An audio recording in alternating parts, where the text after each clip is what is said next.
Evidence for the cardiac muscle being a functional syncytium were published in 1952 by Silvio Weidman, the father of cardiac cellular electrophysiology.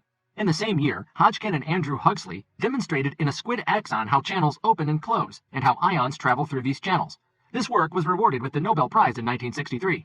The discovery of the gap junction in cardiac cells was made by M. Karnakovsky in 1967, while Etienne Jules Marie was the first to document ventricular premature beats. He also described the refractory period of the heart and produced the first graphically recorded ECG in an animal in 1876. Fun fact, he also invented cinematography. How does heart electrophysiology work? An electrophysiology test is a test performed to assess your heart's electrical system or activity and is used to diagnose abnormal heartbeats or arrhythmia. The test is performed by inserting catheters and then wire electrodes, which measure electrical activity through blood vessels that enter the heart. Let's look into the procedure of heart electrophysiology.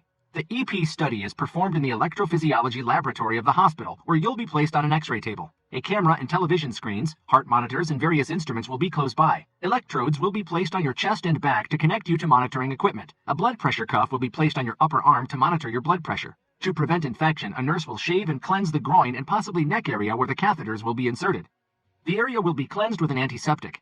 Sterile sheets will be draped over your body. Find a comfortable position so you can remain still during the procedure. Please don't touch the sterile areas on your neck and groin. Depending on the type of study you undergo, you may be given medication intravenously administered in your arm to sedate you or make you sleepy. These medications can help reduce your anxiety and relieve your discomfort. Your doctor will let you know if sedation medications are appropriate. A local anesthetic will be administered with a tiny needle to numb the area where the catheters are inserted. You will feel a pinprick and possibly a stinging sensation for a few seconds. One or more catheters, which are long, thin, flexible wires, will be inserted into a large vein in your groin or neck. The catheters will be guided to your heart. The positioning of catheters inside your heart will be monitored on a screen. You may feel pressure when the catheters are inserted. The incision site is less than 1/4 of an inch. There are 2 parts of the EP study: recording the heart's electrical signals to assess the electrical function, and pacing the heart to bring on certain abnormal rhythms for observation under controlled conditions. Components of heart electrophysiology machines. Majorly, there are invasive blood pressure analysis amplifier, physiologic recorder amplifier with simulator and cardiac output, ablator device, system computer, and monitors. Some of the suppliers also provide auto transformer or UPS supply along with the devices. The blood pressure analysis amplifier. This type of amplifier is used to measure multiple site invasive blood pressures for the analysis for the variation and to no time difference. And the process of recording signals from the various electrode catheters is accomplished by means of a data acquisition system or physiologic recorder. This system is comprised of a junction box where the electrode pins from the catheters are connected. The signals then pass to an amplifier that filters and amplifies the signals, and then to a multi-channel physiologic recording system. These computerized systems are capable of selecting which pairs of electrode poles in the junction box are paired to record a bipolar signal, and of displaying these signals in real time on an LCD screen, as well as storing them for subsequent review.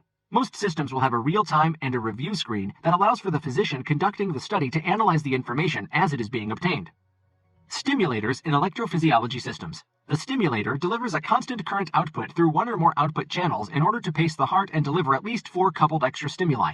The stimulator can be connected directly to the junction box, where pacing poles are used to connect electrode pairs for pacing. Or, as is more commonly done today, the stimulator output is connected to the recording system, where the computer controls which electrode pairs are used for pacing. This allows for different stimulation protocols to be set up using a multitude of specific electrode sites for stimulation. Electrophysiology catheters in heart electrophysiology system. Electrophysiology catheters are typically made of woven dacron, a woven copolymer, polyurethane, or plastic. The electrodes are usually silver or platinum based. Electrode pairs are usually closely spaced, approximately 2 millimeters apart, and with varying amounts of space between the pairs. Typical diagnostic catheters will have 4 electrodes, a proximal pair and a distal pair spaced approximately 5 millimeters apart, and a fixed curve at the distal end. The catheter is rotated at its proximal end by the physician as it is inserted from a vascular access site and is advanced under fluoroscopic imaging and precisely positioned within the heart so as to record the desired signal.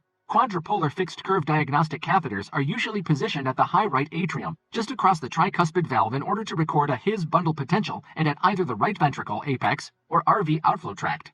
Specially designed multipolar catheters are sometimes added in order to record signals from multiple sites from within a structure such as the coronary sinus or a pulmonary vein, or adjacent to an anatomic structure such as the tricuspid annulus or the crista terminal. Steerable catheters incorporate a pulley mechanism that allows the operator to vary the curve at the end of the catheter. What is an electrophysiology study and catheter ablation? An electrophysiology study is a test to see if there is a problem with your heart rhythm and to find out how to fix it. It is also called an EP study. A catheter ablation procedure is sometimes done at the same time. This procedure destroys or ablates small areas of your heart that are causing your heart rhythm problem. The doctor puts plastic tubes called catheters into blood vessels in your groin, arm, or neck. He or she then uses an X-ray machine to guide long, flexible wires called catheters through the tubes into your heart. Your doctor uses the catheters to record your heart's electrical signals. If the doctor thinks your problem can be fixed with ablation, he or she can destroy a small part of your heart tissue. This is usually done with radio waves. You will probably be awake during the procedure, but you might be asleep. The doctor will give you medicine to help you feel relaxed and to numb the areas where the catheters go in.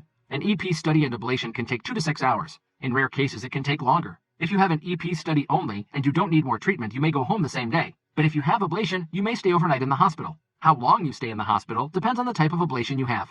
This was a simplified video on heart electrophysiology. If you liked it, please give it a thumbs up and subscribe down below. Thanks for watching, and I'll see you guys in the next video.